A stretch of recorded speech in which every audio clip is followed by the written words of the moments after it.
All right, teammates. We are back once again. If this is your first time listening to the Move Swiftly podcast, welcome to the number one show on innovative teamwork. Great to have you. Looking forward to having you back for some more.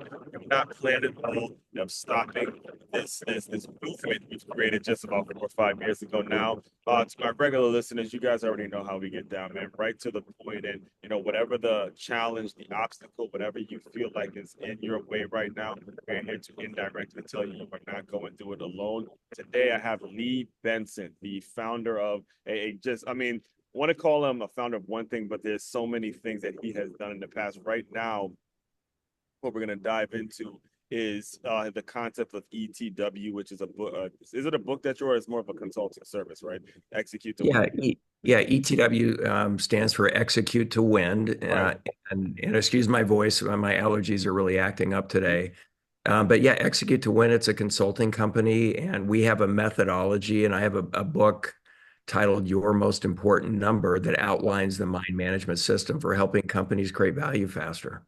Yeah, and that's why I didn't want to confine it to just one thing you do, because you had mentioned being in the aerospace business, you had mentioned starting companies and helping people. And there's so many things that you have experienced from a business perspective. And I think the best way to kind of get things started off is just speak a little bit about your background, some of the lessons you grew up with, that you learned growing up, and then we'll kind of go from there, man. Yeah, so I've started 8 companies from scratch. I Yep, still yep, yeah. operate two. I've sold three, Mhm. one well into 9 figures, so I've done well financially. And some of the big lessons that I've learned is that the relationships, the culture that we have in an organization, what's the culture that drives the best attitudes and behaviors that cause the most value to be created? Mhm. When we get that right, it supercharges the numbers and it really helps with turnover in a big way. So Yes. my largest company, for example, when I sold it in 2016, we had 500 employees when I sold it. Never once in 23 years did I have a leader quit. Wow. Who can say that, right? And I think it's because of the culture. That's Now, we had to ask a few to leave because we kind of outgrew them, but it's the culture. It really matters. And keeping amazing employees, developing mediocre employees into amazing employees that act like CEOs of their own role. yes. All right. That's what we all want, right? Yes, you're hitting so many triggers, so many great points. And before we get too deep into the conversation, I know you have a lot of experience with working with business, and I want to make sure we kind of get your definition on what actual innovative teamwork looks like for anybody that's listening. So it's a very clear definition on how they go about building, because that is a very impressive stat given the way jobs are being shuffled around these days, given the way we can communicate, the fact that you can build out a business and not have any of your leaders leave, voluntarily, but obviously you had to let some people go. Can you speak a little bit about, what innovative teamwork actually looks like? Yeah, I back up to answer that question to what's really the goal. And every team should be intentionally designed to create a certain value for the business, right? And I look at an organization and I say, well, overall, let's say you've got a 10 employee company, 20, 100 employee company. How would you measure the value of your business? So I think the CEO's role is to continually and responsibly increase the value of their business. So if the one number that would be reflective of the value if they were to sell it was profit, whatever version of that it is, then that's the CEO's most important number. Now, when I go to every leader in the organization, what's the most important number for your team that's reflective of how the value that you were designed to create? So it could be marketing and it could be qualified leads with this definition, including a closing percentage. It's not activity, it's real value that's going to drive revenue. And then sales, it's closing, and then operations delivering the product or service, whatever that happens to be. Mm-hmm. So I look at that and say every team should be intentionally designed to create value. Now I know I have an innovative team when they can say, or answer the question, how do you create value for the company? Well, this is our number. Here's where we started. This is where Right. we're going. We're currently on track. This is the best work we're doing to improve it. And it's an innovative team when Mm-hmm. they are continually pushing that bar, not sitting on their hands, engaging in a bunch of activity. How's that Yes. land? Yeah, there's so much dead weight. And the reason I'm loving what you're saying, and I really hope you business owners took that in, or anyone that's listening that's in a leadership role, that it's their job to make sure they create cohesion. Because the reason I started this entire company, the brand Move Swiftly, comes from the football world. It comes from that background of every single member of the team knowing their role, whether you're the wide receiver, whether you're the backup offensive tackle, you know specifically those measurables and the things that you need to do to help contribute a team win. And what I started to see was such a disconnect in the quote unquote real world, in the working world, where you have so many people that are simply there just collecting their check. And too often do leaders just kind of let that go because there really isn't a manual. You know what I'm saying? There's no manual. You kind of get told, hey, go to college and now you deserve to make six figures because you have some fancy degree. There's no manual. There's very few leadership development. And one of the things that really struck me when I was listening to your story is you have an actual acronym for mind. Right? You have an actual acronym for mind. And so much of it boils down to mindset in regards to how you develop as a leader and what kind of pride that you take into your organization. So can you kind of just speak on, first of all, you can give the acronym yourself, but also speak on the importance of having the correct mindset when you're talking about taking these roles? Yeah, MIND as an acronym stands for most important number in drivers. So what's the Yes. most Yeah, important yeah, that number? was it. That was it. That was on point, man. Yeah, Mhm. most what's the most important number reflective of the value a team's creating? Could be the company, could be any function. And then the drivers are the most important work that they can leverage to improve that. And it's a continuous improvement effort, right? Yes. So that's where mind actually came from. And the mindset that I encourage everyone to have, and I work with for-profit, nonprofits. I'm working with 17,000 families right now, is to drive this value creation culture within families.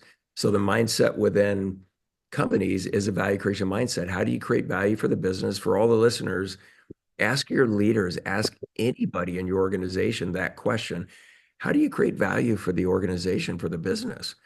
And if you get an answer that is more of a job description, well, I come in and I do these five things, that is an amazing opportunity to improve perspective, mindset, and all of it. It Yeah. should be, I create value this way. Like when I ask a team member, a leader, or a non-supervisor team member in a company that I'm working with that's deployed the mind management system that I describe in my book, Your Most Important Number, they say, oh, I'm on this team. This is our most important number, and this is the best work that I'm doing to continually contribute to improving it. That's a Hmm. pretty darn good answer. Yes, sir. And and that most important number has to do two things. It's reflective of the value the team's designed to create Hmm. and drive the majority of the right behaviors, because you can pick a number that seems good, but it could Hmm. drive the wrong behaviors and then be sort of negative from a value creation standpoint. But I Hmm. think that's it. As one, does that make sense? Now, walk us through a little bit about when people are going after the wrong measurables. Like when someone could be in a situation where they may be doing busy work. And this is one of the things that I talk about in my first book, Swiftly, is, the great John Wooden said, you never want to mistake activity for achievement.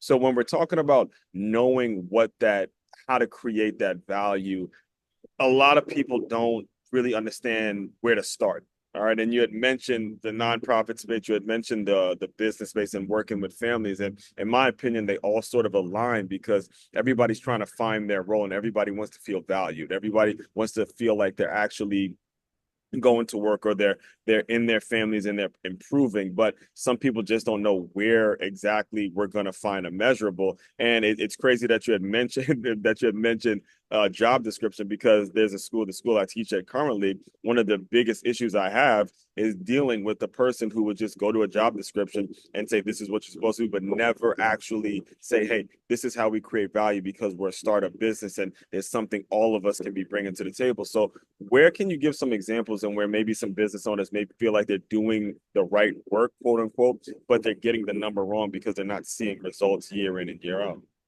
Yeah, let me go to team and then I'll go to individual Yeah. quickly. So on the team side, let's say it's a company with 50 or more employees and you're responsible for HR, right? Yes.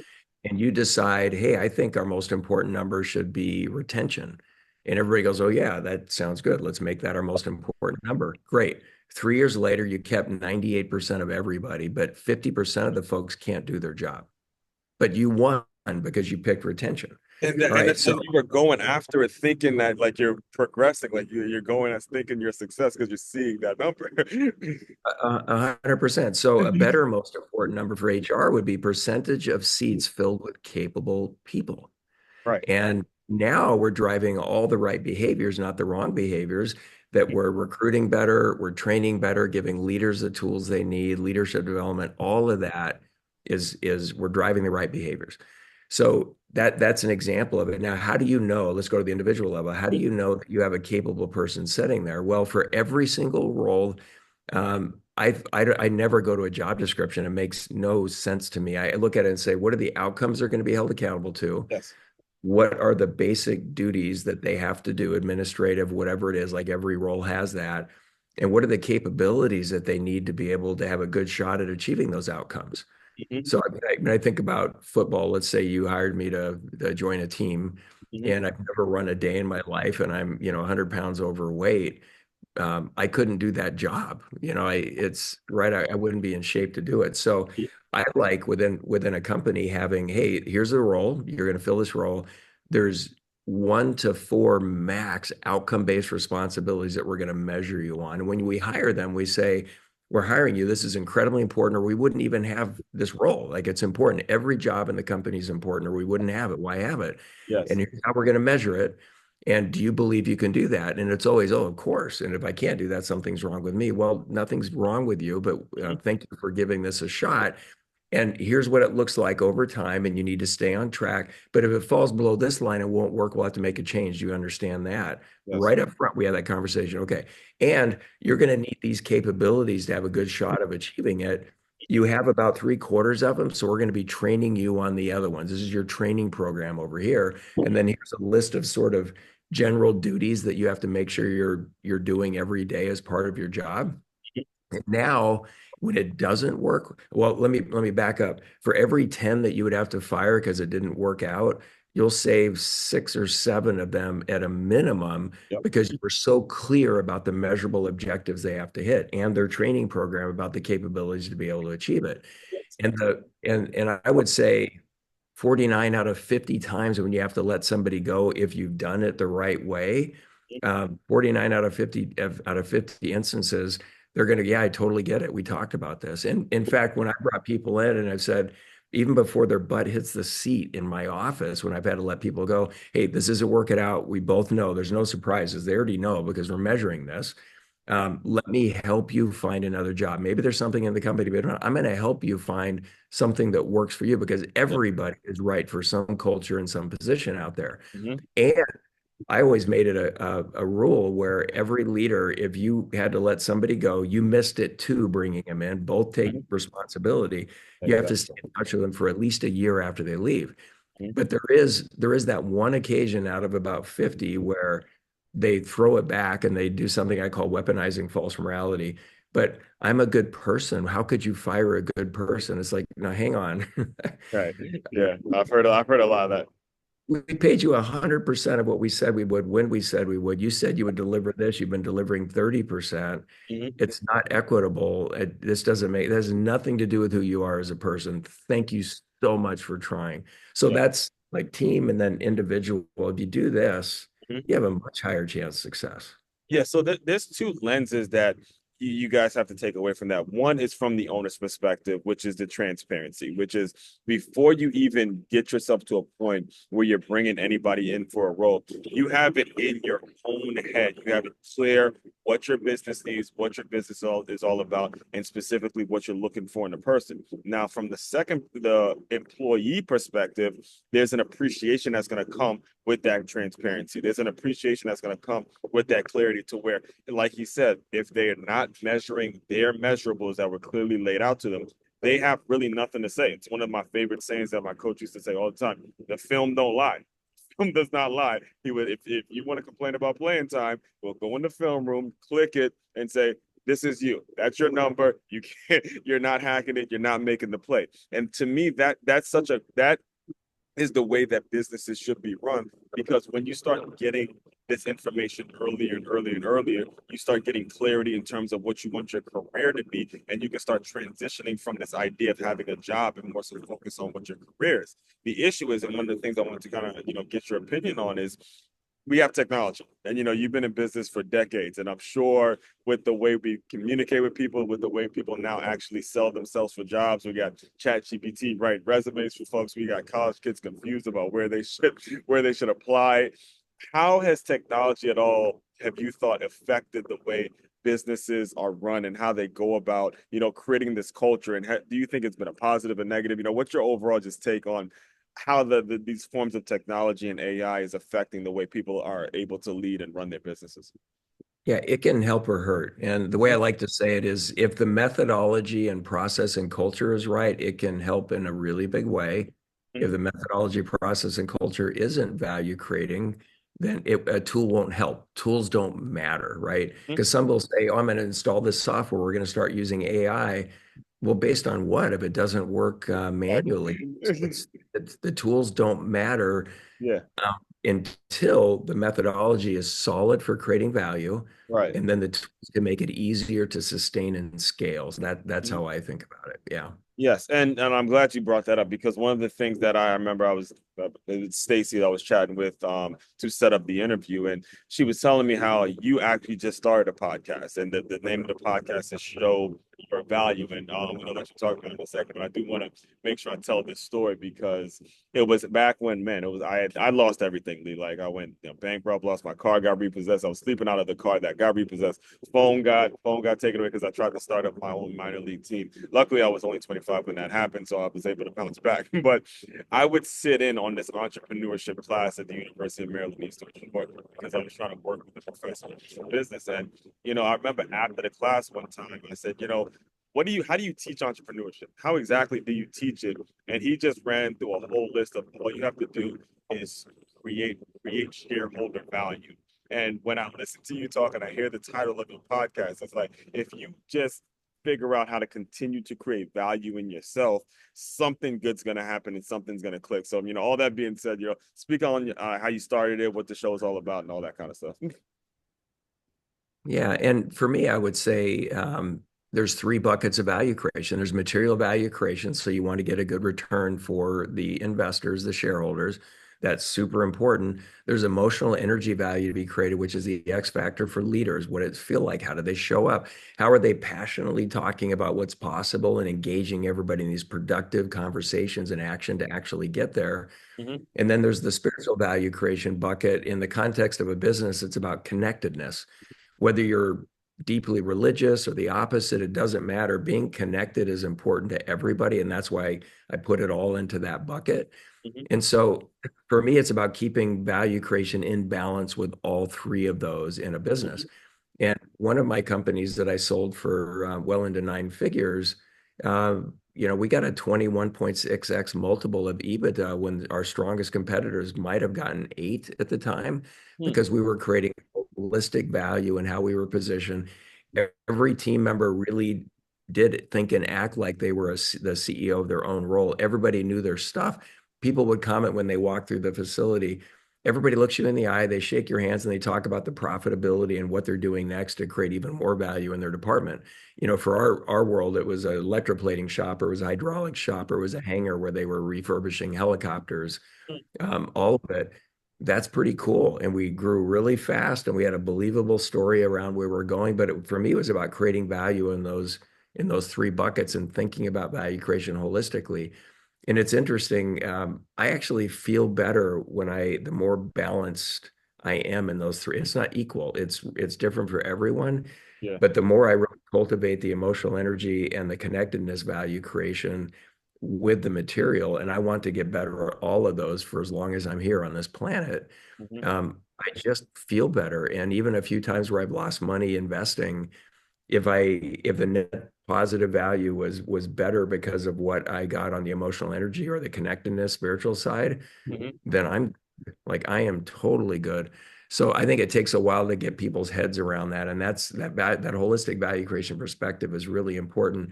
And even within families, you Yeah, know, actually, you beat me to it because I recently now I've been going to church every single Sunday. I started this past summer, and I've now become a group leader, and I'm going to be starting to do like really involved in just just going and being a part of it.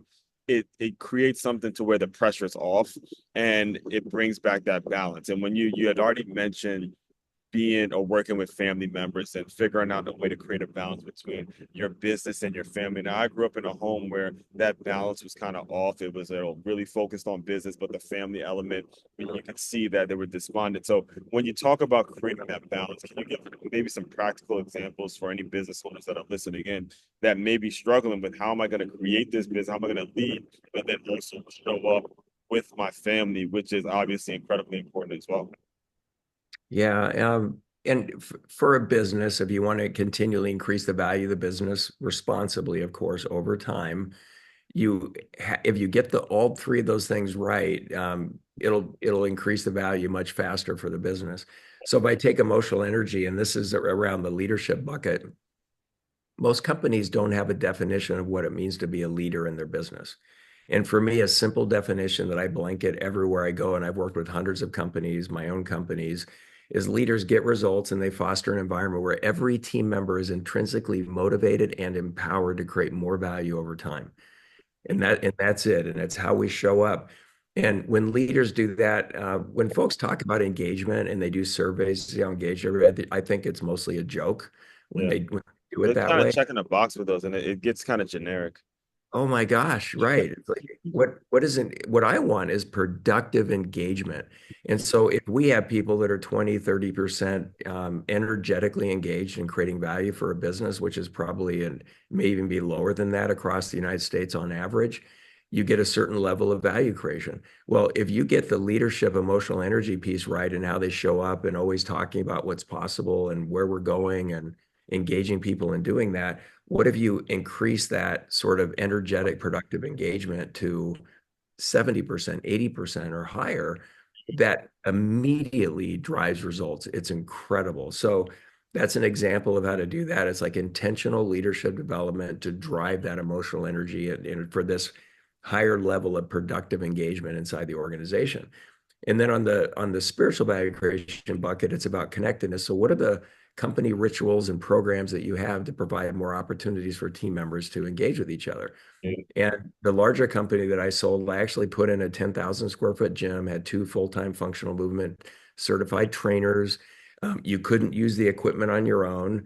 You had to train with other team members. If you trained Wow. 2 days a week for an entire month, we'd pay 100% of your health insurance premium the following month. If not, you pay 20%. We pay 80. And Still a really this good was deal. like a requirement that they had to do this, No, it was but it was voluntary. like available, right? It was voluntary, and we paid 100% of your health insurance premium if you went. And if you brought your family members, Mhm. uh, we had kids programs, spouses Yeah, programs. They yeah. were, you know, seven or not seven, 6 days a week, Monday through Saturday. You get even more money in your paycheck. Yeah. So that's an amazing ritual to drive connectedness with everybody. We did a ton of other things. And every weekend, there would be 20 plus barbecues or events I was invited to that employees were having. So it's intentionally driving connectedness through the rituals and programs that you have. Oh, and by the way, the gym. Um, that ended up being way more important than diet. It was weird. I mean, we had healthy eating clubs and all that, Yeah. but when you move right and you're in shape, I mean, people were getting off pain medications. It was crazy. And for 5 years straight before I sold the company, our actual cost of healthcare in actual dollars, not factoring inflation, went down over 5 years. Who can Exactly. say that? And we'd have 360 plus people out of 500 team members going at least twice a week into the program. So I knew you would love that. I And that's just absolutely, I that's do just love. I one mean, example. that's it, man. You speak my language, man. I mean, I say it all the time. They don't. People do not care how much you know until they know how much you care. So when you, as the kind of the franchise or the overseer, the person that's making these decisions, outside of show them that they're not just a face or just somebody that checks the box. Show them that you're going to do something that's going to actually improve their lives outside of work, and they will be loyal to you. That works in every element. And it's so crazy because the guest I had right before you, the previous guest, shout out to Lawana, but her whole family worked at Target. Her entire family worked at Target, and now she's running her own consulting company. But she was telling me she took advantage of every certification, everything. They were paying for the bachelor's, they were paying for the master's, a year's salary before she went and went on her own. And these were all things that the company, the higher ups, people, the executives that get looked at as such terrible people. If you look at too much of the news, but these are people who actually cared about the well-being of every single employee and the energy. Walking in there, you're not just showing clothes at this point. You're actually doing something like that you feel like you have a purpose. So that's big.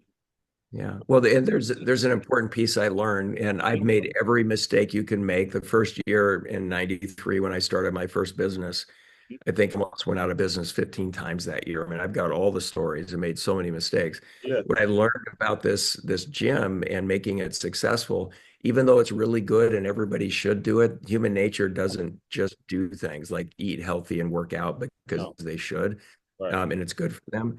So until before I paid them to go to the gym, I got maybe 10, 15% of what ended up going to go. So just because like this is, and I've heard a number of business owners, I'm offering this, this is a good thing, nobody's doing it, and they're frustrated. It's like, no, let's think about it. And so I started paying them to go, and it jumped from 30 or 40 to 360 plus. Mm-hmm. And the net result for the company was a lot more productive energy. So we made more money, we got better. It dropped artificial barriers in the company because senior leaders working out with everybody.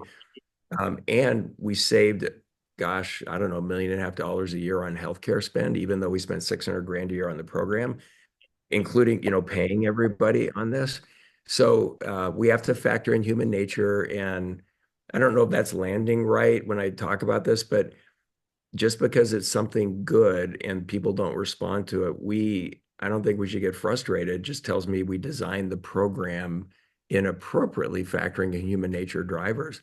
But it was a giant win for everybody, and I loved it. And I had talked to other leaders that, well, why would we pay for this? And even my own team, there's no way we're paying for this. This is good for them. They should adjust this.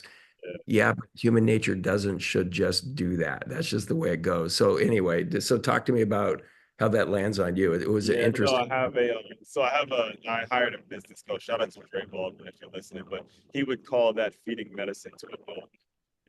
Giving them something that you know that they're going to need. They're kind of resistant to it, but you kind of feed it to them because you know in the back end how much it's actually going to help. And I can see people who may be only thinking about their profits or thinking about their salary. I'm going to pay them to go to the gym. That's their responsibility. They're here to do a job.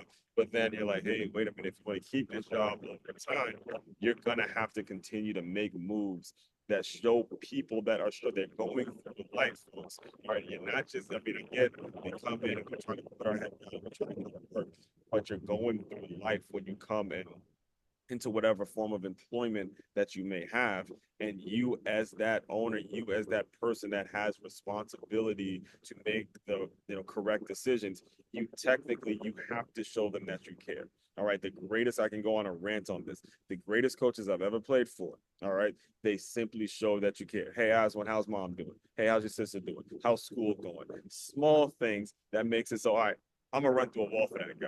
Well, I'm gonna show up every single day and give the 100% best effort I can. And it's through little things all adding up over time. And that's really what you're teaching when you're talking about having a great method, having a great system, and really touching people in a way where they get energized. So I do want to be very respectful of your time. I definitely appreciate you coming on.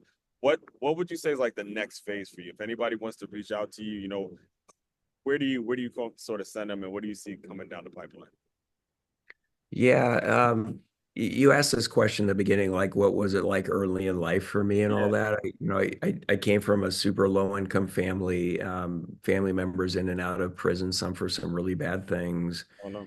Out of the house in high school, only spent one night in a truck that I bought with my money. Then I had an apartment the next night. Best thing that ever happened to me. Wow.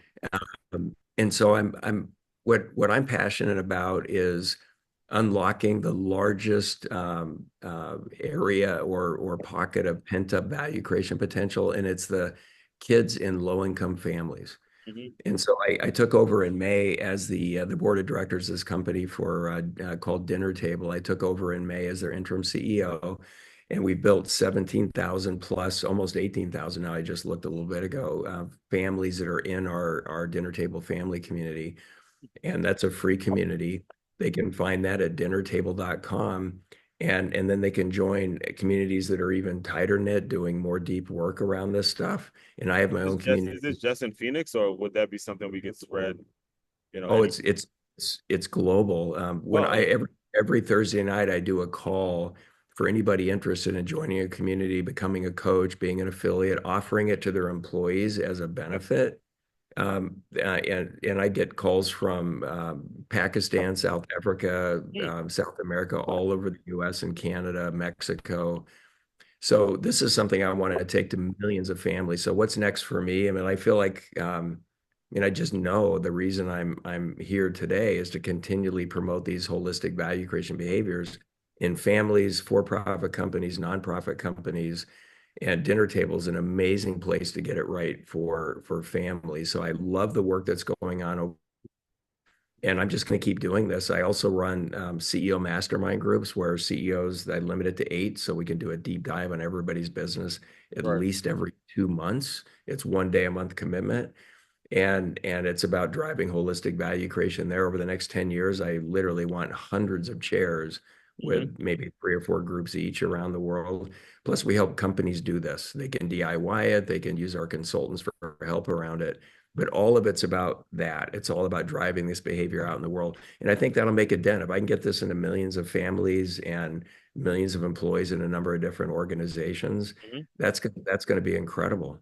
Yeah, Yeah. I'm here for it, man. Please let me know. Again, me being the sports guy that I am and teaching, I run into a lot of things, a lot of broken homes, a lot of, single mothers trying to figure it out, single fathers, people, new families. Again, the sports world that I come from, it attracts so much of that. And, again, just need to be shown the way. People are not willing to do the work. They just don't know how and how to create the method and the holistic values that you're speaking about. So I definitely look forward to keeping up with that. And please send me more information and more details on how I can support that. So the fine. Well, first of all, what's the best way to get in touch? What's the where do you normally send them? Is it LinkedIn or website? Yeah, you can connect with me on LinkedIn. That's pretty easy. But also go to my website, etw.com. You can learn about the masterminds doing this work in your own business. Just changing the language a little bit makes a giant difference in literally every company that's done it around this mind management system we put in place. And if you're interested in the family stuff, go to dinnertable.com, book a call with one of the team members, or join one of my Thursday evening calls. It's 8 p.m. Eastern time every Thursday.